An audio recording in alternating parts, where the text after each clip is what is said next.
Esto es El Conversatorio con Luis García, desde Mercado Casavieja, Metepec. Bienvenidos.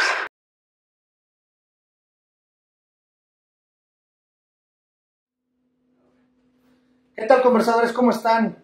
Les saludamos con muchísimo gusto en el episodio número 12, el día de hoy de manteles largos, bueno, no tan largos, están medio cortos, pero con mucho gusto de ir haciendo algunas cosas, también probando algunas circunstancias. Estamos en nuestro primer en vivo, en nuestro primer live, estamos en YouTube, estamos en Instagram, estamos en Facebook, estamos transmitiendo en nuestras redes sociales el día de hoy en el episodio número 12, y el día de hoy nos acompañan dos personas, las cuales tengo realmente poco de conocer, pero ya algunas conversaciones bastante agradables que hoy iremos acrecentando para todos ustedes y que les invitamos a que se puedan sumar a esta conversación. Está con nosotros aquí a mi izquierda, luego César Méndez. César, bienvenido. Muchísimas gracias, bienvenidos.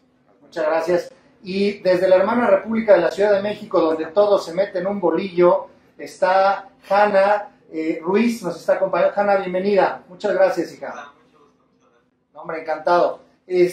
Pues bien, ¿de qué vamos a platicar el día de hoy?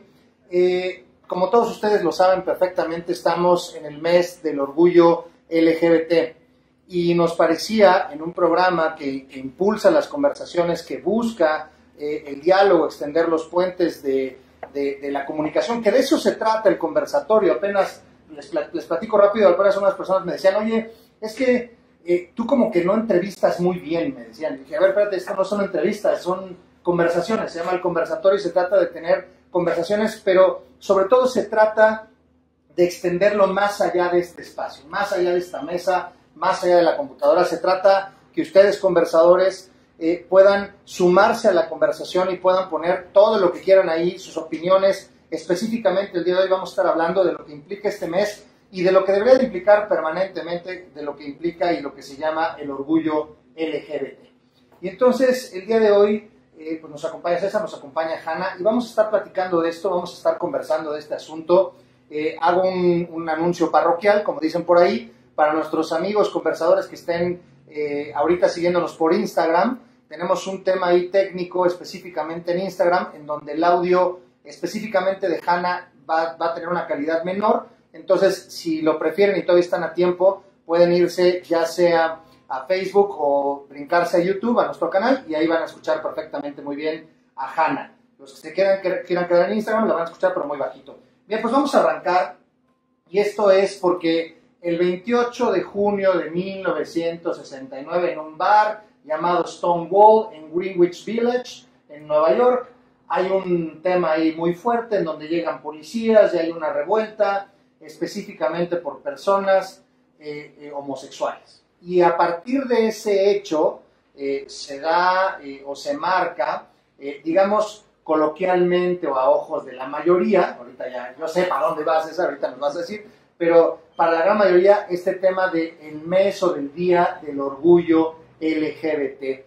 Platicábamos, les decía, yo tengo familia, y creo que en muchos lados, cualquiera lo podremos hablar así abiertamente, tengo familia que quiero muchísimo. Uno desafortunadamente ya no está con nosotros, pero tengo un primo, ahora una prima hermana que pertenece orgullosamente a la comunidad LGBT, y que se habla de esto todos los días y que al mismo tiempo no se habla todos los días. Les decía ya para cerrar y darles la voz, les platicaba a algunos de los conversadores, Luis, ¿de qué va a ser el siguiente episodio? ¿De qué va a ser el live? Pues vamos a hablar del orgullo LGBT. Y su cara, que era así de mucho ánimo, como que les cambiaba un poquito, y no enojados, pero como que me decían, hay un tema delicado, así como, ten cuidado, Luis, de lo que vayan a decir, es algo. Y entonces digo, a ver, ¿por qué tendría que ser un tema delicado? El hablar, primero, de sexualidad, para empezar, ¿no? Y dos, de las orientaciones o las preferencias que tiene cualquier individuo y que son y deberían de ser perfectamente respetables. Vamos a hablar del orgullo LGBT y les pregunto a ustedes, y me encantaría dejárselos ahí para quien de ustedes dos, Hanna, César, Hanna, ¿qué implica el orgullo LGBT? ¿Qué quiere decir el orgullo LGBT? Quien quiera de los dos. Adelante, Hanna. Hanna, fuiste la elegida por los dioses y por César. Ay, Dios, es que es una pregunta muy grande. Yo creo que más que nada tiene que ver con celebrar cómo te identificas tú en relación al resto del mundo cuando una identificación que sale de lo que ya está puesto, de la heteronormalidad, de ser una persona cisgénero, todo lo que sale de ese circulito es tranquilidad.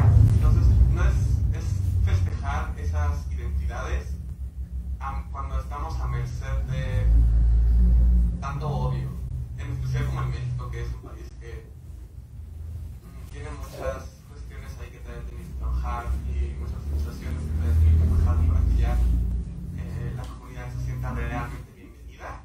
Y entonces este mes es justamente para que nos sintamos en paz, y más que en paz, felices y con una calidad buena de vida, o mínimo celebrar que sí está vida, por decirlo así. Bueno, para mí la idea del orgullo implicaría como toda una cuestión que va relacionada con lo que acaba de decir Hannah. Claro, sí, digo, son como estas nuevas generaciones que tienen la gran fortuna, ¿no? De repente de poder como abrirse, ser todavía mucho más empáticas con todo este tipo de circunstancias, pero que la realidad también asume otro tipo de cosas completamente letales, ¿no? O sea, sigue habiendo muertes porque la gente se identifica con X o Y circunstancia, sigue habiendo también cuestiones de gente que es corrida del trabajo, que es corrida de su casa, entonces... O que no le dan trabajo. O que no le dan trabajo, ¿no? El caso de las mujeres trans, por ejemplo, pienso yo, que se dedicarían como a la prostitución, malmente, no porque no puedan hacer otra cosa, sino porque de repente es como a lo que los arroja la misma sociedad y la misma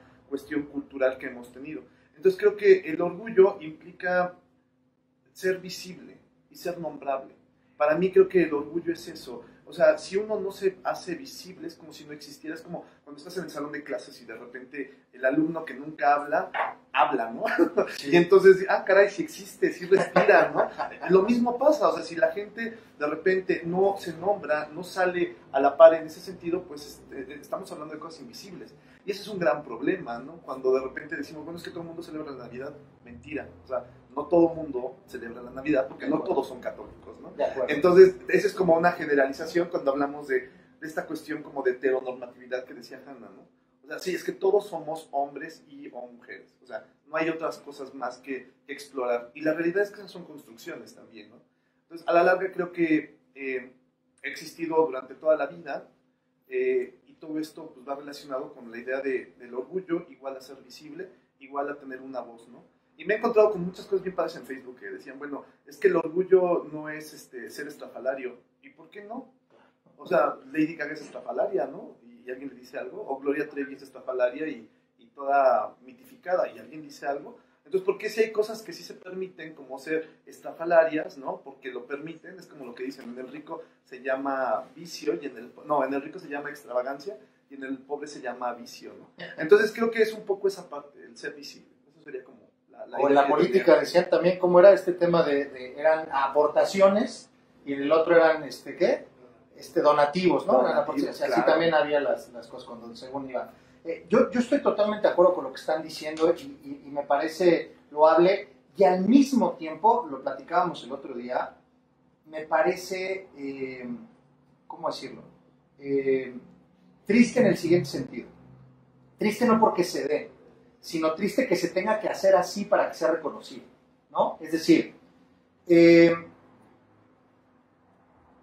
resulta ser que es más importante para la gran mayoría de la sociedad, por este status quo, porque reta esta zona pues me muevo con los míos y son los que conozco y lo que no conozco, que dicho sea de paso, esto para mucha gente, todavía hay personas que piensan que esto tiene que ver con las nuevas generaciones o con las nuevas circunstancias. Esto tiene de toda la vida, ¿no? Desde siempre, pues, ¿no? O sea, la orientación sexual diversa, la elección sexual diversa es desde toda la vida, pues, ¿no?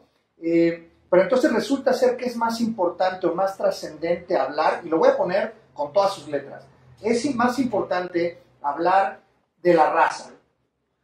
Y entonces, si la persona es blanca, si la persona es negra, si la persona es amarilla. Segundo, de religión, si la persona profesa X religión o profesa otra religión. Tercero, el género. Si la persona es homosexual, si es heterosexual, si es transexual, si es bisexual, si es... Y entonces, ¿en qué momento el tema de, por ejemplo, Oye, la persona es honesta, la persona es generosa, la persona es considerada, la persona, es decir, esos rasgos que a mi parecer, no sé qué piensen ustedes, pero a mi parecer tendrían que ser más importantes, están abajo, están subyacentes, porque lo que le pongo mucha intención y hago un escarnio es si eres homosexual o si eres transexual o si eres... Ya si después eres un hijo del maíz y eres un trácala y eres un traicionero y demás, eso ya no importa, mientras estés dentro de la zona. Híjole, eso me parece una situación terrible en términos, una situación, una foto terrible como sociedad. Claro, porque no sé ahorita, Hanna, qué piense de eso, pero creo que algo de lo que ocurre con estas diversidades diversas, ¿no? La diversificación es que pareciese que toda la gente que no coincide con los cisgénero o con el género hombre-mujer, entonces es malo, es perverso, es como una persona que no tiene nada que hacer en el mundo.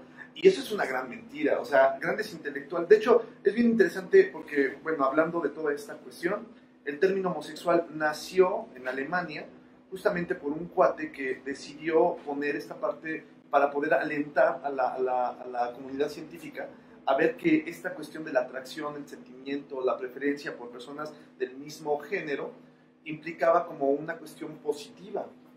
Desafortunadamente el término cambió, mutó, porque este cuate tenía un amigo al cual pues era 1800 y pico, ¿no? Entonces imagínate que en 1800 todavía te señalaban, te decían tú eres homosexual, y entonces lo que hacían es que la gente se moría, o sea, estaba Oscar Wilde, ¿no? Que lo tuvieron que encerrar y demás. Ya después Inglaterra tuvo que pedirle 1000 disculpas, ¿no? Y hasta meterlo a la catedral ahí en Inglaterra. Pero el asunto fue que a la larga ese término era como un término no peyorativo.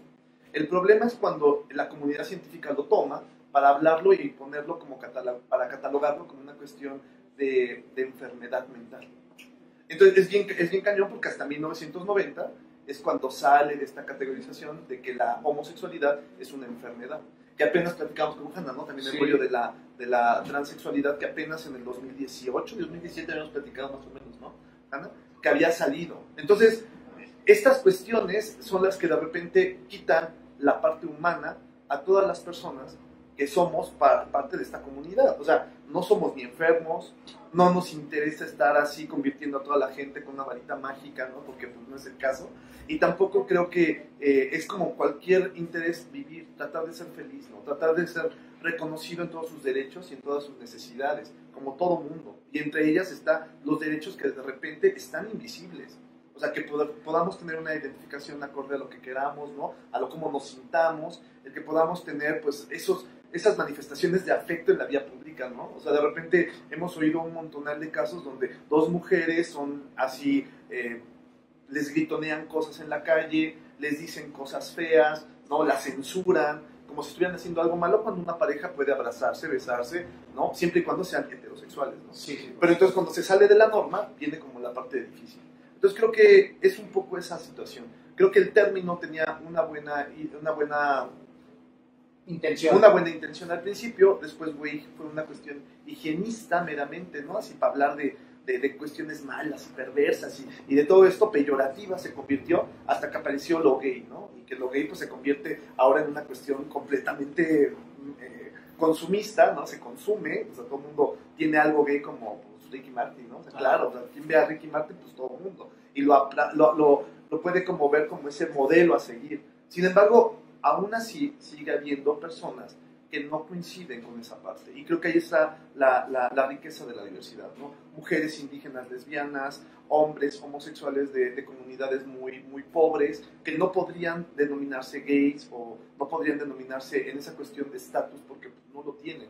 Entonces creo que también el hablar de todo esto lo hace uno visible para todos, en el término comercial, pues ya lo tenemos, qué bueno, ya está ahí, pero creo que ahora lo que sigue es hablar de todos los demás, ¿no? Y del resto que conformamos esa parte.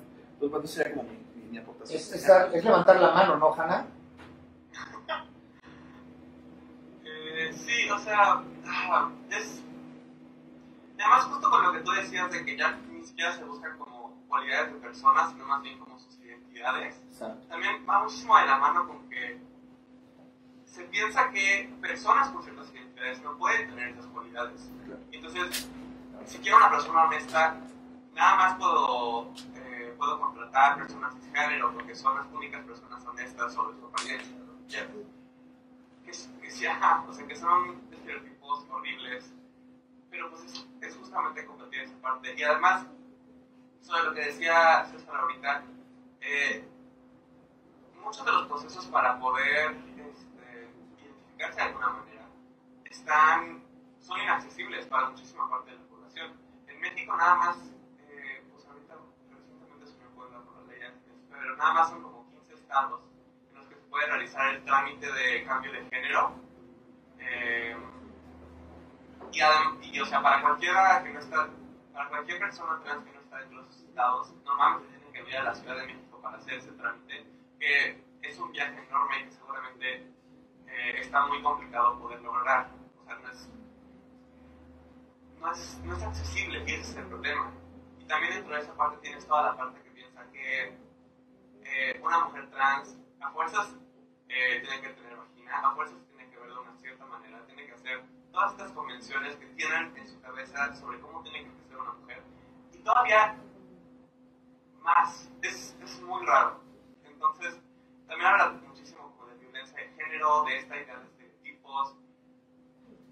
Y entonces justamente, pues tocando en la parte del mes de orgullo, también es más o menos empezar a desmantelar todas estas ideas de que para que una persona sea parte de una identidad, tiene que comportarse de una cierta manera, verse de una cierta manera, hablar o hacer cierto tipo de cosas.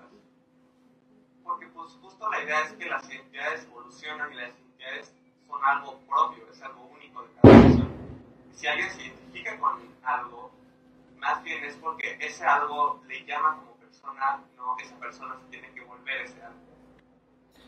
Bueno, perdón, fíjate que era bien interesante porque esta idea de la identidad es una construcción igual, ¿no? O sea, uno se identifica a partir de los restos de todas las cosas que uno va conociendo. Es decir, cuando eres niño tienes adquieres cosas de tu mamá, de tu papá, de tus hermanos, de tus amigos, y tú lo vas construyendo y lo vas haciendo propio. Claro. Es decir, la identidad es una cuestión que se va como construyendo a lo largo de toda tu vida, y que también es una identidad que te mantenga estable. O sea, que también es otro punto, ¿no? Que todo el mundo piensa que el hecho de que naces con vagina, naces con pene, implica que tengas que ser como estable a ciertos comportamientos que se esperan de ti. Pero la realidad es que ha cambiado. Ahora hay mujeres con cabello corto, ¿no? Mujeres que usan pantalones, hombres que usan faldas, hombres que usan el pelo largo, ¿no? Hombres que usan aretes, mujeres que no usan aretes. Entonces creo que esos pequeños cambios han ido, pues digamos, valorando estas circunstancias. Si pensamos un poco en una cuestión social, pues la mujer tiene que, desde el 60, 70 más o menos, que está, no 60, que empezó a votar en México. Sí. Entonces la verdad es que si a eso le sumamos que la invisibilidad de la mujer ha sido durante mucho tiempo un tema importante, ahora súmale a eso, ¿no? A estas personas y estas minorías que en realidad no tenían voz ni voto en la historia. O sea, y que eran perseguidas y eran acusadas, ¿no? Y que entonces pues, nunca hubo nada bueno, ¿no? O sea, este rollo de Turing, ¿no? Del cuate, del inventor del enigma, de la famosa máquina para descifrar los códigos alemanes. Pues en realidad ayudó a la Segunda Guerra Mundial, todo estuvo muy padre, ¿no? Pero cuando ya se dieron cuenta que no podía coincidir con ese tipo de cosas, entonces, ¿qué le hicieron? Pues bueno, lo estuvieron como moviendo, ¿no? A esas circunstancias, pues casi del suicidio. Bueno, fue el suicidio lo que lo llevó a la muerte, ¿no? Entonces creo que eso es muy interesante porque sí, creo que hablar del orgullo implica en reconocer también esas figuras. Yo ahorita quiero resaltar lo que están diciendo y que me parece muy importante, hablar de identidad. La identidad, para empezar y primeramente, no implica necesariamente y o solamente el género. Hay más elementos. Sin embargo, el constructo social determina que tú debes de identificarte con ciertas circunstancias. Entonces, por ejemplo, si yo nací en el territorio del Estado de México, pues soy mexiquense. Si nací en el territorio de Sinaloa, pues soy sinaloense. Y entonces tú tienes que defender y tienes que ser sinaloense, y eres mexicano, y eres tal. Y entonces, ¿por qué digo esto? Justo acaba de pasar y está sucediendo este tema de este futbolista argentino, o que nació en Argentina, que ahora es mexicano y tiene la doble nacionalidad, Rogelio Funes Mori, y que es convocado a la selección nacional como jugador mexicano. Y bueno, nos rasgamos las vestiduras porque, aunque constitucionalmente tiene todos los derechos como mexicano, pues se le ve distinto, ¿no? Porque un nacional es un nacional.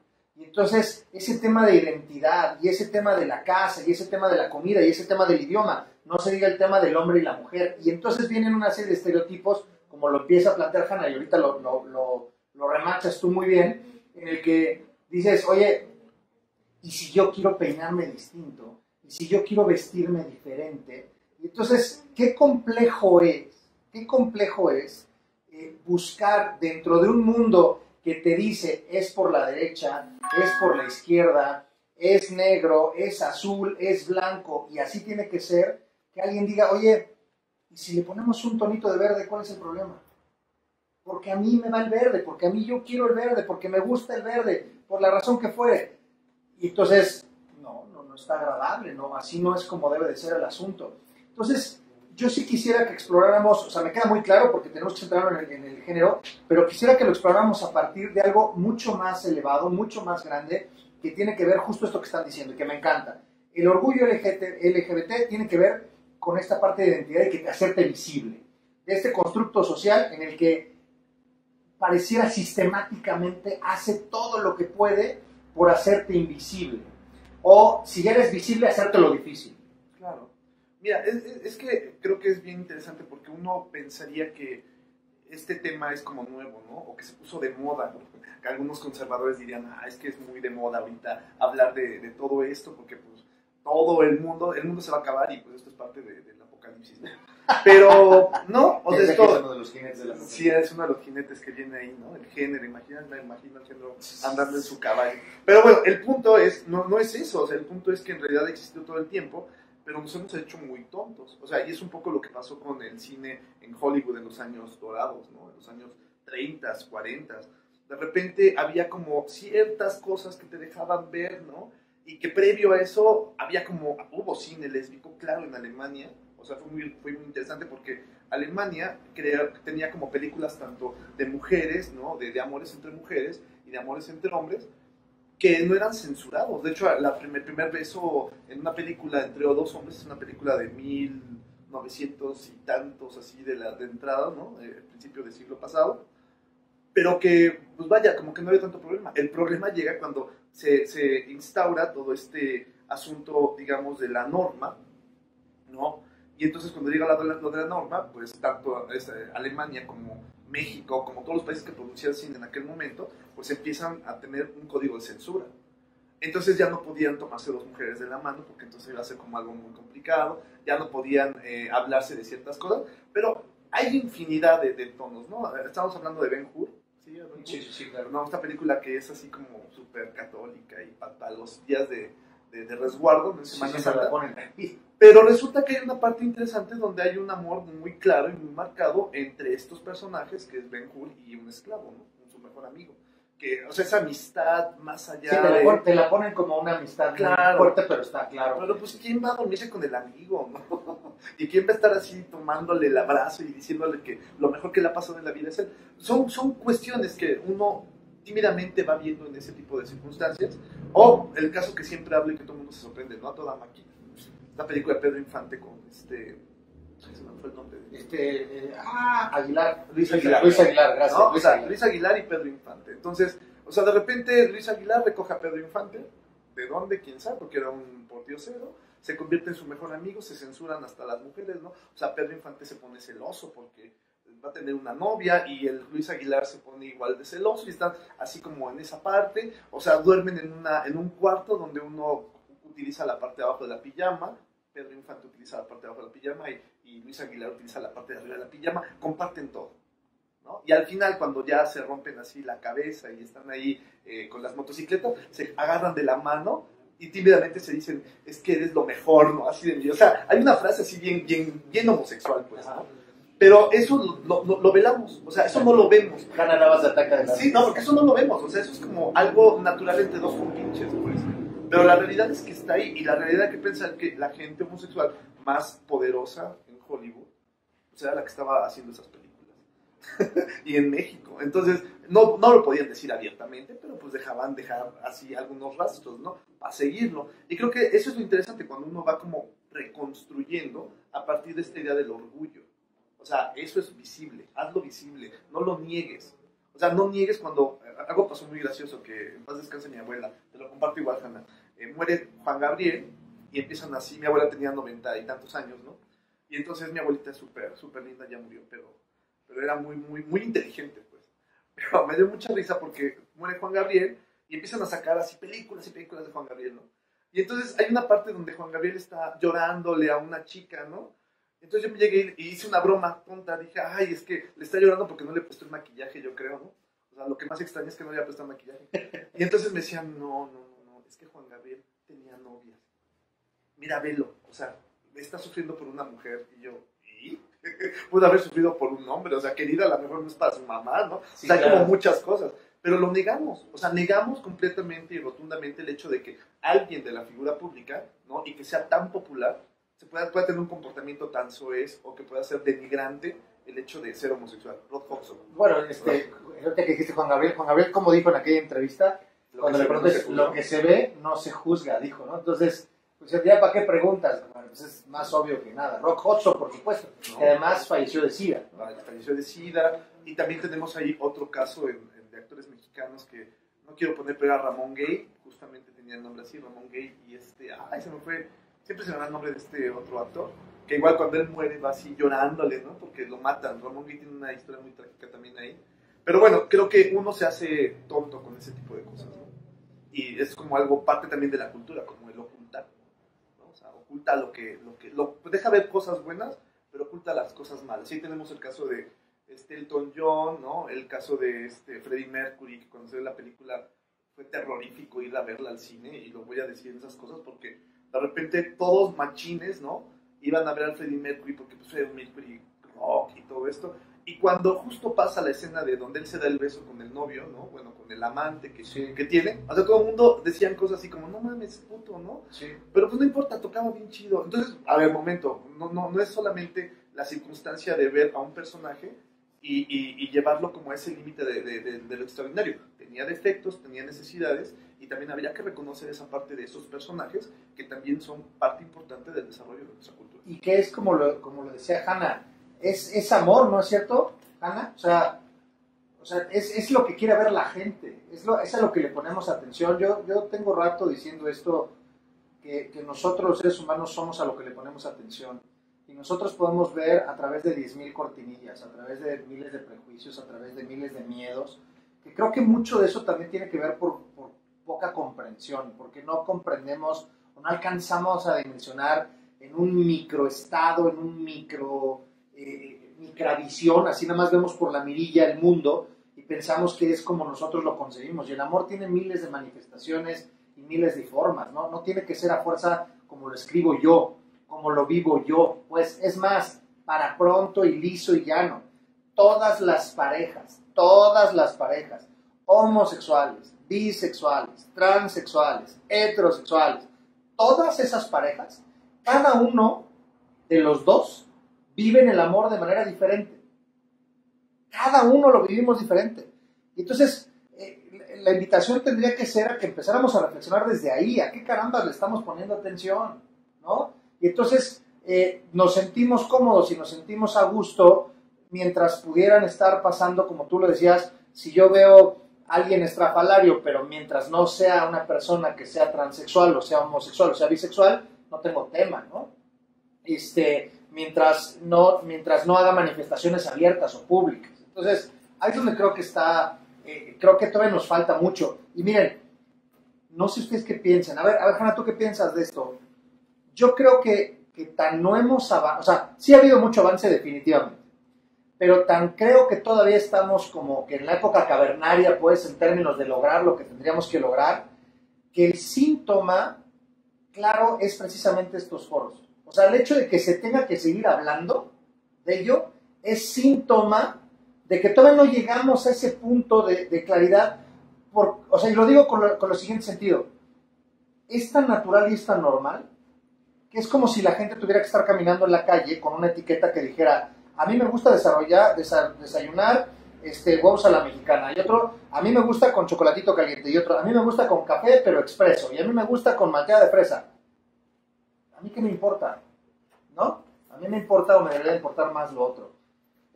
Hanna, yo quiero empezar contigo preguntándote algo que me parece muy interesante, aprovechando la coyuntura de que están ustedes dos y que son dos generaciones distintas, ¿sale? Y entonces no es lo mismo lo que tú has vivido como lo has vivido a lo que haya vivido César como lo que haya vivido. Me encantaría que pudieran participarnos, compartirnos y de ahí seguir elaborando la discusión o la plática o la conversación a partir de específicamente lo que tú viviste. Hanna, me encantaría empezar contigo. Lo que tú viviste, Hanna, ¿qué pasó? ¿Qué sucedió? ¿Qué viviste? ¿Qué reacciones hubo alrededor? Amén de lo que tú quieras compartir y poderlo contrastar un poco en términos de lo que pudiera compartirnos César y ver realmente ese proceso evolutivo o no, qué está pasando alrededor, etcétera, etcétera. Ok, pues creo que al principio, porque yo empecé cuestionando mi sexualidad, eso fue como lo primero, y ya al final terminé saliendo como, pan, que es como las atracciones no son raras, pero es como un diferente tipo de bisexual. Ok. Y lo empecé cuestionando, y alrededor de mí, la verdad es que mis amistades fueron muy, o sea, me apoyaron mucho. No era como de yo salía y nunca fue un proceso como yo salí del closet y les dije que era pansexual y reaccionaron bien, sino más bien era como este proceso de yo empecé como a experimentar un poco con que chance me gustaban personas de mi mismo género y no estaba muy segura si sí o si no. Nunca lo sentí como algo erróneo yo. Claro. O sea, nunca me sentí mal como de siento atracción o no está bien que siento atracción hacia esta persona, pero más bien era como algo muy íntimo que no necesariamente quería compartir porque sentía que no era pues algo que como tú dices, ¿no? Que no es algo que sí, no es algo que así nada más puedo salir y como de claro, me gusta esta niña, porque no es algo que sale normalmente al tema de conversación, no de acuerdo. Se habla mucho. Pero una vez que ya salí, la verdad es que en general como que todo mi círculo lo tomó muy bien, la parte de sexualidad, y ya después la parte de sexualidad se veía afectada por cómo yo empecé a cuestionar mi propio género, que yo sí creo que fue la parte en la que más choqué con mis alrededores, supongo. Fue un proceso muy largo de como empezar a cuestionar exactamente cómo yo me expresaba y cómo quería que la gente se refiriera a mí. Y al principio mi familia inmediata, porque todavía no lo con el resto de la familia, se sintió muy, apoyaba mucho y mis amistades también apoyaban mucho. Y entonces eso me ayudó mucho a eventualmente solidificarlo y poder identificarme como me identifico hoy en día. Pero una vez que llegué a esa identidad y empecé a presentarme con esa identidad, empezó a haber un poquito más de topes. Mi familia inmediata empezó a ser un poco más, empezó a costarle más trabajo. Cuando empecé a hablar con el resto de mi familia, también estuvo más complicado. Mis amistades inmediatas sí me ayudaron mucho desde el principio, pero todavía también fue un proceso de transición un poquito raro. Tomaría como unos 6 meses para que todo ese círculo ya se sintiera como que 100% me ayudarían y me daban su apoyo en cualquier cosa que yo necesitaba. Y más allá de eso, en los procesos más como a nivel país, a nivel político, yo creo que la cuarentena me ayudó mucho a poder solidificarlo como en mi escuela, en sí, claro. mis redes sociales. Sí, no, todo un proceso. Pero, por ejemplo, a nivel de... Todavía no cambio mi nombre legalmente. ¿Pero es un trámite que vas a hacer? Sí, es un trámite que voy a hacer y que afortunadamente aquí en la ciudad hay muchos recursos para que se pueda hacer y se pueda hacer fácil. Nada más requiere como un mes de espera de cita. Y ya de ahí, de cambiar el acta de nacimiento es un proceso como de ahí cambias el CURP y de ahí tengo que cambiar como el pasaporte, visa, certificados de primaria, secundaria, lo que quieran decir. Pero es un proceso que sí se puede, pero es un poquito complicado. E igual, por ejemplo, en la parte médica, para las personas que tal vez quisieran tomar, bueno, yo tomo hormonas y tengo el privilegio de poder tomar hormonas, pero las personas no se quieran tomar hormonas o que quieran operarse de alguna manera, en México tienen que salir de tu bolsillo a fuerzas todo. Y no es un personas, pues yo creo que me están costando como 1,500 al mes. Ájale. Es un poquito menos. Yo creo que es como 1,200. Pero sí, no es algo. Sí, no es poca cosa. Sí, No es una aspirina, pues. Exacto, no es una aspirina. Cientos de. Bueno, 300,000 pesos. O sea, cuesta una millonada. Que nada de seguro lo cubre aquí, absolutamente nada. Todo tiene que ser por sí. Entonces, sí, este proceso en México, en mis círculos sociales ha sentido muy. O sea, me aceptaron y yo me puedo quedar así. Pero a nivel nacional, a nivel un proceso más allá de la gente que ya conozco, sí es un proceso arduo y sí es un proceso que no voy a poder llegar hasta donde quiero, o me va a costar muchísimo dinero, me va a costar mucho tiempo. Y también la parte de aceptación es un tema, pero sí, o sea,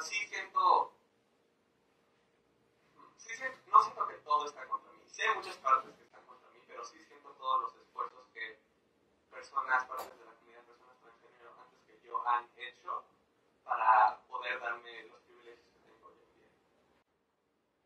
Está bien planteado, Sí. Bueno, pues yo creo que mi experiencia fue como una generación de transición.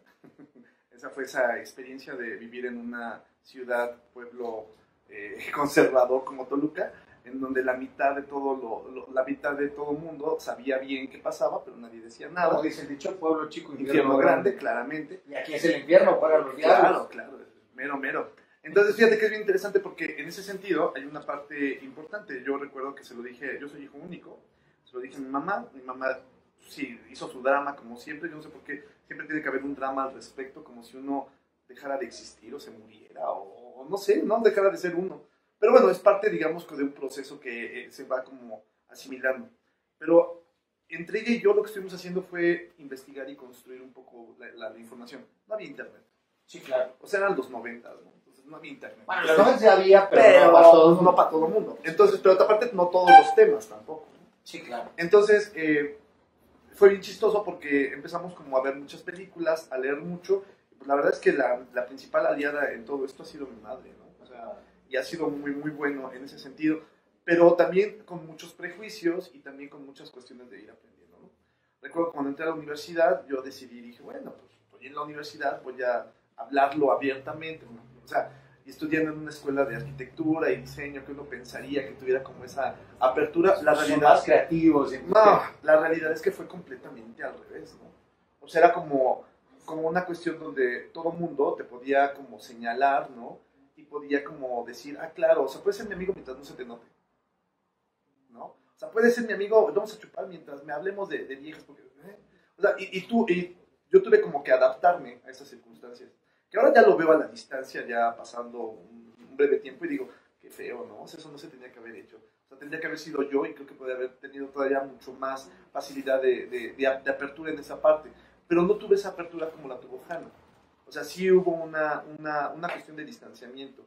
Y también fue complicado con la familia porque vuelvo a insistir, como ese secreto a voces, ¿no? Que todo el mundo lo sabe, todo el mundo lo intuye. O sea, llegué a la universidad sin novias, o sea, por Dios, ¿no? Y así, pues, era evidente, pues. Y entonces, pues sí, fue como complicado, pero de verdad creo que... Así dice César, yo les daba 10,000 señales, y por favor. Sí, nadie me hacía caso. Que me entiendas, Pedro, y no me entendían. Pero fue muy divertido porque ya al final hubo una parte interesante de mi vida, pues que sí tuve una relación muy amplia de 17 años, ¿no? Y pues obviamente, pues ya, que si mi abuelita iba a mi casa y veía una sola cama, o sea, ya era muy obvio, ¿no? Que vivía con otra persona. Son como a toda máquina, ¿no? Sacas esa máquina, sí, pues, comparten la pijama. No lo compartimos, pero bueno, el punto era un poco eso, y la verdad es que ahora creo que la apertura se ha hecho mucho más grande, ¿no? La realidad es que sí me he quitado mucho esos prejuicios, yo, porque creo que los primeros que tenemos prejuicios sobre nosotros somos nosotros. Eso iba a preguntar. ¿Hasta qué punto, digamos, como que se está entrampado? Muchos de los miembros, a lo mejor no todos, pero muchos de los miembros de la comunidad LGBT pudieron estar entrampados también en esos prejuicios y que les puede costar trabajo salirse de esos... Lo dije, se va a caer. No, pero no es que... están entrampados en esos prejuicios y luego darse cuenta para para salir de ahí es todavía doblemente más complejo, ¿no? Sí, claro, porque, bueno, no sé, Hanna, pero a mí los prejuicios fueron algo que me complicaron muchísimo la existencia durante mucho tiempo. Te digo, o sea, esto fue un descubrimiento, no te miento, hasta hace, ¿qué te gusta? 7 años, ¿no? Que de repente fue como voy a sentarme y voy a ver bien cuáles son los prejuicios que tengo. ¿Cómo crees? ¿Hace 7 años? Sí, o sea, y eran prejuicios míos, ¿no? O sea, prejuicios que tenían que ver con sí. el dinero, que tenían que ver con el estatus social, que claramente tenían que ver con una condición de identidad, ¿no? O sea, mis alumnos lo sabían, pues, o sea, y si me están saludando allá todos, les digo hola. Profe, por favor, pues aquí el único que se hace tonto es usted, ¿no? Y los alumnos te aceptaban más que tú a ti mismo. Claro, en el sentido de que no me aceptara yo, sino en el sentido de que yo guardaba mucho las apariencias, ¿sabes? O sea, esa parte conservadora. De que no vayan a ver. Claro, ¿no? De no tomar a mi pareja de la mano. Y creo que fue tal vez uno de los problemas que tuve con la persona con la que duré tantísimo tiempo, ¿no? Que de repente sí había como muchas restricciones. Llegó un punto de ser restringido. A ver, ahí te voy a detener, nada más para cuestionarlo. ¿Era prejuicio o era como, o será, Hanna, como instinto de conservación? Es decir, si te agarro de la mano, pues nos van a, digo, no era así, pero te pueden apedrear, te pueden decir, claro, ¿como para qué? Y entonces mejor no me tomo de la mano, a una actitud que fíjense ya la estupidez que iba a decir, a una actitud retadora. Por supuesto que no es retadora, es una actitud natural y normal, pero que vista de otra manera pudiera ser tomada como retadora. ¡Ay! Te estás tomando la mano aquí delante de todos y entonces ahí te van miles de impropiedades. Es una cuestión que tiene que ver con el closet y la postura política que tengas, ¿no? O sea, el closet es una postura. Nunca he recriminado a una persona que no salga del closet porque es una decisión que la persona tiene que hacerlo. Pero por otro lado, también hay una parte importante que es el hecho de que hay personas que si viven en el closet es porque se están resguardando también. O sea, una persona en una zona completamente provinciana, como Guanajuato, donde están al alza la homofobia y los asesinatos, por supuesto que no puedes salir de la mano y decirlo. En la Ciudad de México eres libre y lo puedes hacer porque todavía hay una apertura, pero la realidad es que somos el segundo país con más asesinatos homofóbicos, bueno, lo voy a poner con el término completo, LGTBI fóbicos, ¿no? O sea, de todas las manifestaciones, somos los que tienen el segundo lugar después de Brasil. Entonces, eso está complicado porque pareciese que todo el mundo puede hacerlo, pero la realidad es que no. La realidad es que todavía pueden llegar y censurarte en un restaurante y decir no tomes de la mano a la persona porque se siente incómoda la gente, ¿no? O de repente en la universidad, ¿no? Ya me pasó también, en algún momento de mi vida, que yo tenía 2 alumnas lesbianas, las cuales se abrazaban y tenían manifestaciones de afecto, y a muchos profesores les molestaba eso, ¿sabes? Y yo decía, bueno, pero ¿por qué no cuestionamos que la parejita empalagosa del novio y la novia, que siempre están besándose y tomando de la mano, no los cuestionamos a ellos? Sí, casi te doy la llave para el cuarto. Sí, toma, ve y enciérrate, ¿no? Sí, pero a ustedes dos no, sepárense. Entonces, a mí se me hace una falta de respeto en esa parte, ¿no? Total. Afortunadamente, vuelvo a insistir, ha sido un trabajo de mucho tiempo. O sea, un trabajo de mucho tiempo en donde Hanna tiene por supuesto, una apertura y una lógica completamente distinta. Aún eso no quiere decir que sea igual de fácil. Porque no, lo acaba de narrar. Sería igual de fácil. Porque es una decisión, ¿no? Y es tu decisión de vida. O sea, eres tú el que está involucrado en todo ese proceso. A ver, ahorita que estaban diciendo esto, hace, no sé, deben ser unos 5 o 6 años, caminando en la Ciudad de México, me encontré iba pasando fuera de un restaurante y en una tienda, un restaurante decía, en este restaurante somos respetuosos y recibimos a personas con orientación sexual, no me acuerdo cómo decía, pero algo así, ¿no? Y entonces tomé la foto, la subí a redes, por ahí en mi Facebook debe estar, ahí si la rastreo debe estar, y cuestiono, digo, ¿es en serio? Así lo cuestioné, dije, ¿en qué planeta estoy viviendo que es necesario poner esto, ¿no? Inmediatamente me acordé, ya vi la película esta de La vida es bella, en donde en aquel entonces estaban los judíos y todo este asunto, no se acuerdan de esa escena, si vieron la película, en donde decían prohibido la entrada a judíos y a perros, no sé qué, ¿no? Y entonces va el personaje principal, Roberto Benigni, va con su hijo y el niño chiquito le dice, papá, ¿y eso por qué? Dice, porque así les gustan los dueños. A ver, ¿a ti qué no te gusta? No, pues no me gustan los ogros. ¿Y qué animal no te gusta? No, pues las arañas. Ah, bueno, vamos a poner un letrero que diga prohibida la entrada a los ogros y a las arañas, ¿no? Y ya el niño se va muy tranquilo. Pero estamos hablando justo se situaba en esta época, Segunda Guerra Mundial, el odio así desmesurado a los judíos, etcétera, etcétera. Entonces dije, a ver, espérame, ¿en qué maldito mundo estoy viviendo que es necesario poner esto? Y entonces, lo que me contestan las redes sociales, mi conjunto de redes, me empieza a decir, Luis, eso es una conquista. O sea, está padrísimo que hay lugares que ya te empiezan a decir, no te preocupes, aquí eres bienvenido. O sea, me lo dijeron como que era algo positivo. Y yo lo veía como algo de, no puedo creer que alguien, por su elección, no pueda entrar a un lugar. Pues, ¿en qué maldito mundo estoy viviendo? Bueno, no sé tan Hanna que quiera decir, pero yo tengo algo que decir al respecto. ¿Qué opinas, Hanna? O sea, bueno, rápido de... Es que, a ver, de lo que acabas de decir, sí es algo muy... La existencia, o sea, bueno, más o menos de lo que entendí, de que te desesperaba, la existencia de los carteles significa que hay carteles que dicen lo opuesto en otras partes, ¿no? No más. Es una, o sea, es una existencia mutua. Y eso es, obviamente, o sea, desesperar horrible y es una tontería. Los baños, por ejemplo. O sea, sí, eso, Claro, ¿no? El baño. Los baños es, no, sí, por toda la discriminación que las mujeres, muchas más mujeres trans. Claro, de hecho yo recuerdo mucho en el Munsi, ahorita que hablábamos de los baños, que ha sido el único lugar que yo he visto así la entrada, que dice este baño es para todos, ¿no? O sea, el Munsi era un museo que perdón, no el estaba... Munsi, no, el Memoria y Tolerancia, me fui. Ok, Memoria y Tolerancia. El Memoria y Tolerancia que decía, ¿no? Así claramente, este baño es para todos. O sea, no se discrimina, pues. Bueno, sería el colmo que el de Memoria y Tolerancia no dijera eso. Pero imagínate, o sea, Imagínate. pero lo tiene que decir. O sea, ese es el punto. Sí, claro, qué estupidez. O sea, lo tiene que decir, que no lo tenga que discriminar y que pueda ser usado. Y eso se me hace completamente una falta de respeto, ¿no? Recordemos este cuate, ¿te acuerdas de este cantante? Ay, ¿cómo se llama? Es un... ¿Qué canta? Dime la canción. No sé ni qué canta, pero... De hecho, yo lo empecé a ver por eso, porque él salió en un programa, no me acuerdo si fue en Saturday Night Live, que salió con una falda.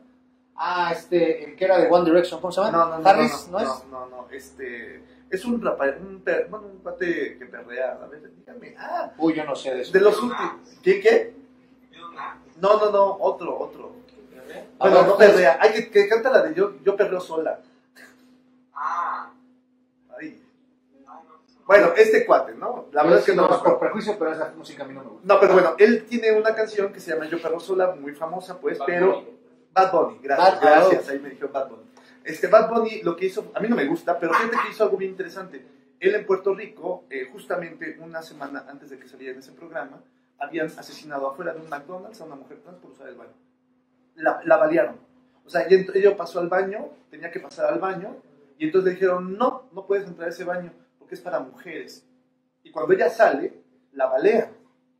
Entonces Bad Bunny sale, y eso se me hizo una parte muy gesto muy padre, sí, porque salió con una falda solidario, y decía, ¿no? Es que no mataron a Alexia no era una mujer, no era un hombre con falda. Entonces, creo que ahí, a lo que yo voy con esto, es de que, fíjate, o sea, en ese sentido tan tonto y estúpido, usar un baño. O sea, que tengas tú que esperarte, que no puedas entrar a un baño, porque no eres una mujer biológicamente, ¿no? Natural, que aparte yo cuestionaría mucho lo natural, la naturalidad. O sea, lo más peligroso de lo natural es quitar la naturaleza, el carácter, ¿no? Natural que podría tener, porque justamente la naturalidad, o lo natural, pues, son prejuicios que uno le va metiendo, ¿no? O sea, decir, es que son niños, niñas. A mí eso me hizo horrible. Esta dualidad es parte de la parte inventada de la identidad. Claro, que no es natural. Todo existe de la letra I en el acrónimo. La gente intersex, o sea, completamente saca esa parte de hombre, mujer o hombre biológico, quién sabe qué. Porque no es un sistema binario necesariamente. Es toda esa parte. Es desmantelar toda esa parte. Claro, y eso es lo complicado, ¿no? Que no podemos verlo. Que para mí es un proceso evolutivo, pues, o sea, tendría otra vez, yo sigo, yo ahí me voy a quedar, yo lo quiero decir así, es que estamos hablando de seres humanos y tenemos que vernos como personas. Si nosotros le seguimos poniendo atención a la cáscara, al color de la cáscara, a el tamaño de la cáscara, vamos a seguir involucionando cada vez más y vamos a perder. Tengo por ahí un video que vamos a dejar por ahí la liga al final, en el que hace algunos años hablé de esto que se llama las malditas diferencias, ¿no? Y yo sí quiero decirles a los conversadores lo siguiente: puedo estar terriblemente equivocado y ustedes por supuesto pueden disentir de mí, lo hemos dicho 1000 veces, nadie aquí tiene la verdad absoluta, ni mucho menos. Es una conversación y la intención es que ustedes la enriquezcan, de eso se trata. Pero lo que yo sí creo es que en la medida que sigamos poniendo con ese énfasis, con ese odio, con ese resentimiento, atención a las diferencias, más difícil, más complejo va a ser que la sociedad y la humanidad en general se pueda amalgamar para poder salir avante de las grandes circunstancias que vienen. Es decir, no sé ustedes conversadores, pero a mí me parece que la muestra más grande y al mismo tiempo más padre, pero la más grande de lo, voy a decirlo lo más bonito posible, de lo más no inteligentes que podemos llegar a ser, es que necesitamos, y corríjanme si estoy equivocado, conversadores, necesitamos de una tragedia para hermanarnos. Y entonces cuando hay una tragedia, y entonces nos hermanamos. Y entonces sí, ya no me importa si eres de chile, de dulce y de manteca, si eres del verde, del morado, del guinda o del tal, si eres... Ese no me importa. Pásame las piedras y te ayudo y traigo los picos y traigo de comer, vamos a ayudar. Y entonces un huracán, un sismo, ahí sí ayudamos. Y entonces nos hermanamos. Pero diría, hablando del filósofo de Juárez, ¿pero qué necesidad? ¿No? ¿Por qué carambas necesitamos una tragedia para poder vernos como humanos? Y dejar de estar poniendo atención en las malditas diferencias. Y poner atención entonces en las grandes ideas. Que las grandes ideas pueden venir de cualquier persona, indistintamente su edad, indistintamente su sexo, indistintamente su color de piel, su religión.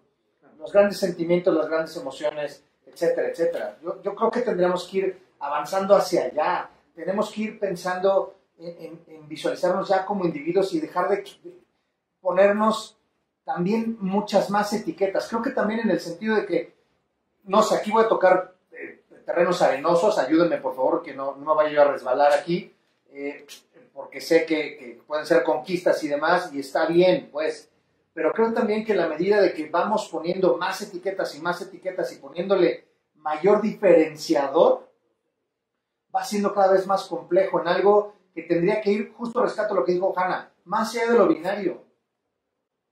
Pues yo creo que el problema de las etiquetas ha sido como el problema de la autoridad. O sea, el hecho de tener una etiqueta es porque forzosamente tratas de identificarte con algo, ¿no? Y creo que en esa complejidad, porque la complejidad de la identidad tiene justamente esta paradoja. Te hace parte de algo, pero te excluye de otra cosa. O sea, cuando tú te identificas con algo, entras a una tacita, pero forzosamente porque dejaste de ser parte de otra tacita, ¿no? Entonces, el contenido que tiene ahí, pues va cambiando. Creo que el asunto de las grandes tragedias, ahorita yo escuchaba un poco el rollo de Alemania, ¿no? Que estaba pasando algo muy interesante con Alemania, es que decían que el primer holocausto, ¿no? De Alemania, el primer genocidio que hizo Alemania no fue con los judíos, fue con los africanos, ¿no? Y que mató así un montonal de personas, no recuerdo si fue Ghana, algo así, pero donde así exterminó a la gente por su color de piel. Y entonces ahorita Alemania pues ya pidió como perdón a esa circunstancia. Recordemos también esta parte de que cuando fue la Segunda Guerra Mundial, el holocausto, un poco lo que tú decías, ¿no? Empezaron a hacer como pequeños elementos gráficos, ¿no? Que era el triángulo invertido para las personas homosexuales, la famosa estrella, ¿no? Como el rollo de los judíos, pero también había para negros, también había para musulmanes, etc. El asunto es cuando llegan los aliados, fíjate qué cañón, llegan los aliados, rescatan a todos los judíos, y los sacan de los campos de concentración, pero dejan recluidos a los homosexuales en las prisiones. Entonces, volvemos a la misma parte, o sea, creo que esta parte de tener como, de ser una víctima, pues, no es que seamos víctimas, ni queramos victimizarnos, porque ese no es el punto. No. O sea, creo que nadie quiere hacer eso, pero sí es hacer notable el hecho de que ha habido generaciones, que la mía fue una generación, por lo menos lo que yo viví, pues bastante igual, ¿no? Con muchas puertas que se abrieron en ese momento. Hanna tiene ahorita otras puertas completamente distintas que se abrieron y que se abren. Y está bien. Y otras que se abrirán. Y se van a seguir abriendo. Pero a lo que yo voy con esto es tan complicado, Luis, como el hecho de, yo me quería casar, ¿no? O sea, yo sí me quiero casar, yo tengo una relación muy estable, ¿no? Y me quiero casar, pero el problema es que legalmente en Toluca no se puede. O sea, tengo que ir a la Ciudad de México para hacer valer mi derecho de proteger a la persona que amo, de poder darle así patrimonio a la gente y poder construir algo. Porque hay algo muy claro. O sea, pueden vivir dos personas juntas, ¿no? Y van a decir, bueno, mientras no pase nada, no hay problema. No, no es cierto. Si una de ellas enferma, sí, y se va al hospital, no, así de sencillo. Si una de ellas con el coronavirus se enferma, en el hospital te van a detener, te van a decir, tú no puedes entrar porque tú eres familiar. ¿O qué eres? ¿No? Y esos cuestionamientos son los que te pegan. Esos cuestionamientos de que tú trabajas durante toda tu vida haciendo algo, ¿no? Para dejárselo a quién. O sea, yo no tengo hijos, ¿no? Entonces, si ya me llegara a pasar algo, pues me encantaría que mi casa, lo que he construido, lo mucho poco que tengo, pasara a manos de la persona que yo quiero y que está conmigo. Porque no la quiero dejar desamparada. Por supuesto. Pero ese es un derecho que no tengo. Y así como eso, es una micro, así, un pequeño, digamos, punto, ¿no? De los tantos, pero que tiene un impacto bárbaro. Pero de los tantos que hay. O sea, como lo que decía Hanna, ¿no? A una identidad, a unos papeles, a un tratamiento hormonal, a que se reconozcan. ¿Sabes? Es esa cuestión de que las mujeres lesbianas no pueden ser mamás, ¿no? ¿O por qué no? O sea, ¿por qué no pueden serlo? ¿Por qué no pueden ser mamás dos mujeres, no? O dos varones, porque, o sea, biológicamente me queda claro que no, pero ¿por qué no pueden ser papás dos varones? Exacto, ¿no? Como te digo, insisto, son clasificaciones. Al entrar a una clasificación, entrar a una tacita, sales de otra, ¿no? Y entonces también eso es complicado. Sí, yo iba a decir algo, pero ya veo que Hanna también quiere opinar. Adelante, Hanna. Para que también Hanna... Adelante, Hanna. De la parte... O sea, sí, todo lo que dices se me hace muy importante. Y sí, específicamente con este último punto que dijo, sí es mucho de... Creo que no es tanto... surgen identidades como tal. Bueno, sí surgen identidades, pues, pero más bien aparecen identidades y la gente se empieza a identificar con ellas. Y ya es un conglomerado de un nuevo entendimiento sobre ti, ¿sabes? Ahora, yo creo que un problema que ha surgido, o sea, bueno, este es como una parte muy fuerte en mi opinión. Sí, claro. Un problema que ha surgido recientemente es que las identidades, hace cuenta que en el mapa eterno, que se puede ver como la manera en la que los seres humanos existen y se relacionan unos con otros, las identidades son como pequeñas tachuelas que pones y la gente dice como de, ese lugar me gusta, o ese lugar me llama la atención, se me hace bonito, me gusta estar en ese lugar. Eso es la idea de cómo nos podemos ir descubriendo y cómo nos podemos ir identificando en relación a la identidad, a nuestra existencia. Pero más recientemente, las identidades han tomado este papel de, en vez de ser una tachuelita de un lugar que te gusta, es más bien un lugar enmurallado donde solo ciertas personas con ciertas características pueden pasar. Y entonces, si no cumples una cierta listilla de características físicas, características de habla, ya no puedes entrar a ese lugar enmurallado y pues ya salió. Y entonces ya tienes que buscar tu identificación en otra parte porque aunque te guste mucho cómo se ve este lugar en el folleto, no te aceptaron así los fotos. Y entonces tienes una maldita división del diablo. Ajá, es horrible. Entonces, más bien yo creo que deberíamos regresar a... Porque esto se usaba muchísimo antes de que pasara toda la colonización. Muchísimas diferentes culturas indígenas tenían más de dos géneros, tenían muchísimas creencias diferentes que fueron borradas completamente por la colonización. Los conquistadores. Pero, regresar a esta idea de que en este mapa y en las diferentes tachuelas que podemos poner, no hay límites ni requerimientos para que una persona se identifique con una tachuela y tampoco debería haber un límite de tachuelas. Claro. Pero entonces tampoco es esto de hay 90,000 diferentes identidades y te tienes que aprender todas y quién sabe qué, sino más bien es como de como cada persona tiene su propia individualidad y se relaciona diferente con el mundo, está en todo su derecho de querer decir como de, sabes, me gusta que la gente se refiera a mí como mujer, me gusta que la gente, que mi nombre sea Hanna, pero no me siento como una mujer trans necesariamente. Chance mi identidad se va más hacia lo no binario porque hay muchas cosas sobre el género mujer o el entendimiento que yo tengo sobre el género mujer con las que no me identifico y con las que siento que no son parte de mí, no se sienten correctos. Y entonces te vas a esta parte de que existe todo, pues el término sombría de la gente no binaria, que justamente es esta parte de ver el género como o eres esto, dejas por detrás todas las diferentes experiencias que quedan más o menos arriba, más o menos abajo.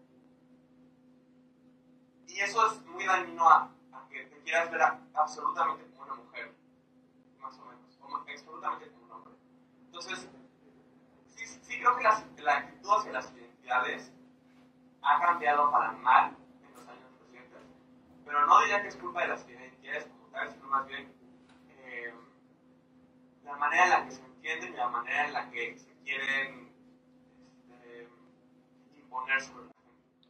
Y que en esta radicalización, en algún punto, este amurallamiento, como estás diciendo, me parece también, me hicieron recordar en un episodio también, aquí hablamos en un episodio de Mujer Empoderada, invité a una gran mujer, Ivonne Díaz de Sandy, platicamos precisamente de ese asunto y todo, un proyecto que está muy padre. Y yo le decía que hace algunos años, junto con un gran amigo mío que también estuvo en un episodio hablando de negocios, Roberto Palomino, creamos un modelo para el empoderamiento de la mujer. Y entonces empezamos muy bien y después de 2 años y medio, ya nos empezaron a cerrar la puerta, ya no, porque ¿cómo un hombre va a hablar del empoderamiento de la mujer? Ya no podíamos. A ver, espérame. Y entonces este amurallamiento se empieza a radicalizar el asunto, ¿no? Y entonces nada más yo puedo opinar de esto, tú no puedes opinar. Entonces nos vamos separando. Me encanta la analogía que estás haciendo y la voy a poner o la voy a tratar de jalar con la de las tazas que tú decías. Yo estoy de acuerdo que te tienes que identificar. Y entonces digo, bueno, yo pertenezco a esta taza o a esta tachuela. Y como bien lo dice Hanna, puede ser temporal, puede ser permanente, es de cada quien. Cada quien va a definir su taza o su espacio o su tachuela. Pero lo que tenemos que, desde mi perspectiva, lo que tenemos que ver es, tengo que tener muy clara mi tachuela o mi espacio, o mi taza, para tener claro quién soy. Y eso me parece la pregunta filosófica de origen, quién eres, a dónde voy, etcétera, etcétera. Pero a partir de ahí, ya no ponerle tanta atención a las demás tazas, sino ver el colectivo. A eso es a lo que me refiero. Sí está bien que yo tengo que ser único, y eso está perfecto, porque sí, no puedo pertenecer al colectivo por pertenecer al colectivo. Soy yo. Pero después de ahí yo tengo que ver al colectivo. Y eso es a lo que me refería con ver a los seres humanos. Ya no ver el cúmulo, porque si no nos vamos a perder. Y entonces, entre tanta muralla, híjole, oye, pues te hablan de la casa, perenganito de tal, a ver, bríncale tanta barda, no llego, ¿no? Mira, llevémoslo como un rollo así capitalista, ¿no? O sea, de repente las identidades se convierten en nichos de mercado. Y entonces cada nicho de mercado es como, mujer trans, 20, 25 años, ¿no? De clase media alta, y hay otra mujer trans que es de 24 para 23, ¿no? Y es clase media baja, y entonces lo que hacen es como segmentar. Y esa segmentación a mí también se me hace un poco radical y peligrosa. Porque al momento en que tú empiezas a segmentar un grupo, imagínate del pastel como con muchas rebanadas, ¿no? Y cada vez las rebanadas más delgadas, sí, más delgadas. Como torta de jamón de la terminal. Y termina uno siendo parte de una rebanada súper mega delgada. Entonces yo creo que el punto de esto del orgullo, ahora que platicamos un poquito de que yo me fui a sacar fotos para mi proyecto de doctorado el sábado, hubo algo bien interesante. Yo me fijaba más como en el colectivo, justo, ¿no? Y veía a la gente en esa alegría. Y me acompañó una amiga con su hija. Y entonces su hija tiene 15 años. Ella estaba como muy sorprendida de ver así a la gente. Decía, pero es que esto no es nada, o sea, es un mar de gente, ¿no? Pero lo importante es que también no se notara la diferencia. O sea, creo que el hecho de participar en este tipo de manifestaciones se me hace muy divertido porque te conviertes en un cuerpo gigante, en un todo social. Claro, como Voltron, la caricatura. Exacto, de repente ya eres el brazo y el puño y se me jala nada más. Exacto. Perdón, yo siempre saco con mis comentarios así. Pero son bien padres, ¿no? Porque al final terminan siendo un todo. Y eso es lo que nosotros no vemos. Sabemos en la cuestión social que hay como diferencias y siempre marcamos la diferencia. Y creo que ahí está el gran error. O sea, el error de los holocaustos, el error de los genocidios, el error de todas esas cuestiones es marcar esas diferencias. Porque le ponemos atención a la maldita diferencia. Claro, ¿no? O sea, uno se hace más que el otro. Entonces es complicado, creo que sí es complicado esa parte. Yo nunca pude y verdad, siempre lo he dicho y lo diré, yo nunca he podido con gente que se sienta más o se crea más que otra persona. Me cuesta mucho trabajo. Me cuesta mucho trabajo. Por cuestiones socioeconómicas, por cuestiones intelectuales, por cuestiones físicas. A mí en lo particular es algo que desde niño me genera mucho conflicto. Pues yo quiero empezar a recapitular algunos puntos. Quiero abordar ahorita, nada más para decir, salió el tema de los hijos hace rato, y entonces sí quiero que lo abordemos de una u otra manera, en el sentido de este constructo otra vez de qué ejemplos se van a dar, y qué, ¿no? Y entonces, yo me acuerdo que tuve una discusión con una persona diciéndole, a ver, y entonces, del otro lado, en el constructo que tú conoces y que según tú está bien, todos los ejemplos son correctos y sanos, ¿no? Es decir, en donde haya un papá, porque los hay, golpeador y tomador, ¿no? Ese es un excelente ejemplo, en donde está el tío, el abuelito, o el mismo papá, o la mamá, o la tía, que es abusador, ese es un gran ejemplo. En donde está el papá o la mamá ausente, eso es un gran ejemplo. En donde, o sea, ¿de qué estamos hablando, caramba? Tenemos que regresar a estas grandes enseñanzas de los griegos y de antaño. Hablemos de las virtudes, y hablemos de un montón de cosas de las personas, y enaltezcamos, o no sé cómo se diga, pues hay que enaltecer esas virtudes y busquemos más gente honesta, más gente bondadosa, más gente generosa, más gente, no me importa lo que sea. Hanna, adelante. Justo ahorita que dices esto también con lo que decías de lo bonito que es como descubrir el amor que tienes por otra persona. Claro. ¿Qué más, qué más va a querer una infancia creciendo que ver a dos padres queriéndose muchísimo, queriéndose con todo su corazón, en vez de un matrimonio heterosexual que medio se aguanta y en realidad les gustaría tener otras cosas, pero más bien no pudieron porque la sociedad no permitía que la persona que sí les gustaba tuviera una relación seria o así. O son infieles, ¿no? O sea, exacto. Entonces, ¿qué más vas a querer que una infancia crezca, un niño crezca, viendo la cantidad de amor infinito que se puede tener una pareja homosexual? O sea, no, sí, no. O sea, ese es el punto, ¿a qué le vamos a poner atención, no? Me gustaría ir recapitulando, bueno, antes de recapitular vamos a lanzar, para los que están ahí, conversadores, no sé si pusieron atención, pero tenemos unas tazas conmemorativas muy bonitas, a mí en lo particular me gustaron muchísimo por el mes del orgullo LGBT.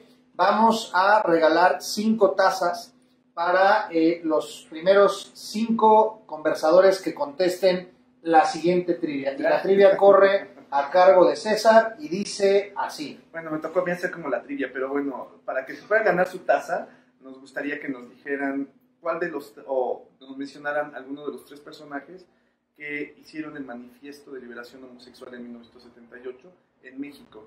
Estos 3 personajes son bien importantes, son personajes de la vida intelectual en México, y gracias a ellos, pues bueno, tenemos como el manifiesto, ¿no?, homosexual, pues, que de alguna manera da pie a esta parte del movimiento, y gracias hace 43 años que se han estado como haciendo visibles este tipo de cosas. Ahí les dieron pistas ya, ¿eh? Entonces, son tres, bien importantes. 3 Uno que le gustaba gato. No le dieron nada. 3 personas, 3 mexicanos, ya les dijiste intelectuales, que gracias a ellos les debemos el manifiesto de liberación homosexual de 1978. 78. Ahí está, ya están las pistas. Los primeros 5 que den ahí su respuesta, alguno de los 3. Fuiste buena onda, yo digo los 3, pero bueno. Está bien, ¿no? Sí. Pueden venir aquí con nuestro patrocinador a Mercado Casa Vieja Metepec. Pueden venir este próximo viernes, ¿qué es? ¿3? 2. Viernes 2, ¿verdad? Pueden venir este próximo viernes 2 de julio aquí a Mercado Casa Vieja después de las 6 de la tarde a recoger sus tazas. Los primeros 5 que estén ahí se van a llevar su taza conmemorativa del mes del orgullo LGBT. Vamos cerrando, entonces me encantaría, sin distingo, sus conclusiones finales de esta conversación, que me queda claro, da para poder estar hable y invitar, y vamos, los comentarios que se vayan a surgir y que esto va a ampliar. Quien quiera de los dos, adelante. Adelante, Hanna.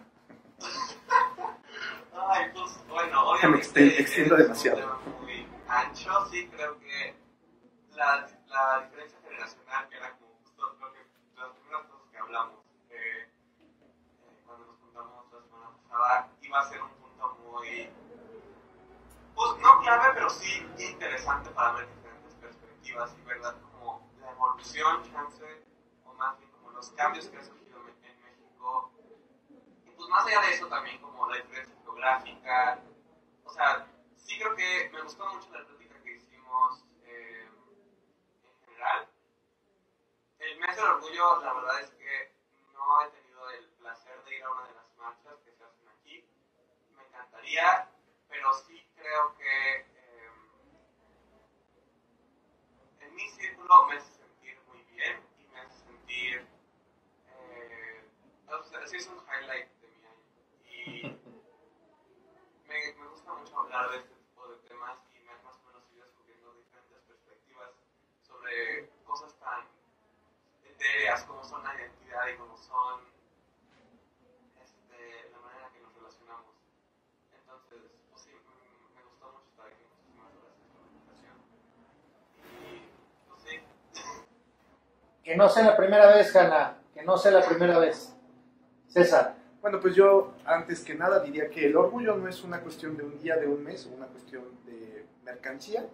Es una cuestión que se debe de vivir todos los días y que esta cuestión de ser visible tendría que ser todos los días del año, ¿no? O sea, demostrar quiénes somos y que somos personas que valemos mucho y que somos parte también de una sociedad, ¿no? Es parte importante de hacerse visible, ¿no? Y creo que estos foros y estas pláticas que tristemente podrían no ser necesarias, pero que lo son ahorita, lo son exactamente porque esto ayuda a muchas personas a darse cuenta pues, por dónde andan, ¿no? Y también agarrar ese barquito y decir, pues por este rumbo, o sea, créanme, nadie se muere. O sea, sí hay personas que se murieron, hay personas que desafortunadamente no lo lograron, no llegaron hasta acá, pero hay otros tantos que no. O sea, y hay ejemplos bien padres, ¿no? Para terminar, nada más quiero hablar de esto, de la casa de una mujer trans que admiro muchísimo. Ay, se me fue el nombre ahorita, pero bueno. Ella es una mujer de 83 años, ¿no? Y hizo una casa para el adulto homosexual mayor en la Ciudad de México. Y entonces es una casa que sirve de día, ¿no? Para que vayan personas viejitas, pues, o adultos mayores, que para allá vamos todos, y que uno no se pone a pensar, lo gay no es solamente lo joven, lo homosexual no es solamente lo joven y lo bello, sino también tiene un montonal de edades. Aparte. Sí, pero es que hay un montonal de cosas, ¿no? Y que no lo vemos. Entonces también hay que ser como muy claros en ese sentido. Pero, pues bueno, insisto, esto de hablar del orgullo y de tener estos foros, pues nos ayuda muchísimo a que tengamos como esa parte. Se nos fue Hanna. Se nos fue, ya regresó. Si me ayudas ahí, se fue tantito el internet. Ya jalamos aquí. Ahí, no, ahí en el medio, en el grandote, mero y lo hacemos. Ya te pusimos, Hanna, de Y luego nuevo. arriba dice galería. Estamos en el otro, perdóname, en el de allá. Ese mero. Somos...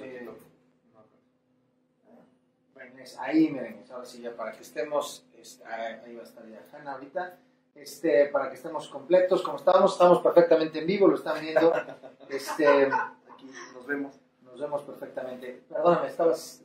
Sí, cerrando ya con esa parte, ya para decir que también es muy bueno tener este tipo de pláticas y que, insisto, creo que las pláticas se deben de dar en todos los niveles, ¿no? Desde la parte de cuates, entre familia, ¿no? Y pues porque esto al final es un movimiento que tiene que ver con la sociedad civil.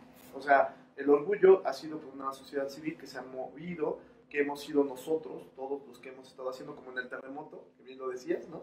Nos juntamos para poder hacer cosas. En el 85 yo no podía, pero ya más reciente sí pude, ¿no? Sí, como ayudar. 17. Pero el punto es que esto también es parte, digamos, de toda esta cuestión de movimiento, ¿no? Entonces, pues bueno, pues adelante. Muchísimas gracias por la participación. No, hombre, yo les agradezco, en verdad no tienen ni idea cuánto. Hanna, César, Hanna, no saben cómo les agradezco. Agradezco a los conversadores que estuvieron viendo el episodio en vivo y aquellos que lo verán posteriormente en nuestras distintas redes. Yo quiero cerrar diciendo lo siguiente. Hay una frase que tengo que dice que el día que el ser humano le deje de dar le dé el valor o le dé más valor a las acciones de las personas por encima de los papeles, la sociedad va a ser distinta. Y cuando digo los papeles me refiero a esos documentos que cuelgan en las paredes y que dicen licenciado en tal y eres maestro en tal y tal. No porque no estoy restando el mérito, más ahorita que vas a terminar el doctorado, ¿no? Ya vi que pelaste los ojos. ¿Qué me quieres decir? No lo digo por eso, no lo digo por eso, sino me refiero a ese tipo de papeles. Me refiero ahorita a los papeles de los que estamos hablando, las actas de nacimiento, esos que te dan identidad y que entonces me constriñen para no poder después elegirla o cambiarla o evolucionarla a mi placer y como yo quisiera. Y me refiero también a los papelitos estos que traen a Miguel Hidalgo, a Sor Juana o a los que quieras, el dinero, por encima de las acciones de las personas. Siempre va a ser más valioso, siempre debería ser más valioso la generosidad, la inteligencia, el amor, la caridad, la tolerancia, el respeto, la libertad, la igualdad, la equidad. Eso tendría que ser permanentemente siempre más valioso a que seas licenciado en tal, a que seas del género tal y a que seas con tantos pesos en el banco. El día, en verdad, ojalá puedan compartir esta idea, pero el día que nosotros como sociedad podamos realmente darle más peso a lo otro por encima de lo demás, creo que vamos a estar del otro lado y entonces podremos celebrar no un mes de identidad, podemos celebrar un año y podemos celebrar una permanencia de identidad de humanidad, que eso es lo que se requiere. Más allá de seguirnos separando en esas murallas, lo que necesitamos es seguir extendiendo las manos y entrelazarnos unos a otros.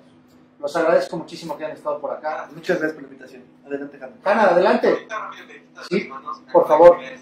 Dime. Para personas trans dentro de la República que quieran algún tipo de apoyo o algo así, está la organización Trans Pride en Instagram, o si no tienen una página, le voy a pasar el link a Luis para que lo pongan en la descripción del podcast, si no, por favor. Se pueden comunicar por ahí, dan diferentes recursos, no solo de información, no solo de contactar personas, sino también de diferentes accesorios de ropa para personas trans, o incluso pueden ayudar con tu trámite de cambio de identidad. A mí no he tenido el honor personalmente de que me ayuden en alguno de mis trámites, pero sí fueron recursos de información para que yo empezara a hacer mi propio proceso. Y así como Trans Pride World, hay muchas otras organizaciones en México que ayudan a personas parte de la comunidad, que puedes encontrar en internet, y a cualquier persona ya que esté sufriendo porque quiere salir o porque no tiene los recursos, para expresarse como quiere, préstame y espero que pueda encontrar los recursos online, chance para que le ayude alguna manera. Buenísimo, Hanna, te agradezco. Muchas gracias. Conversadores, hasta la próxima. Que Dios los bendiga, estén muy bien, muchas gracias. Gracias. Hasta la siguiente. Gracias, Hanna. Muchísimas gracias por habernos acompañado en esta conversación. Acuérdense de seguirnos en todas nuestras redes sociales para alimentar más futuras conversaciones. Si te gustó este video, no olvides darle like y suscribirte al canal. Hasta la próxima.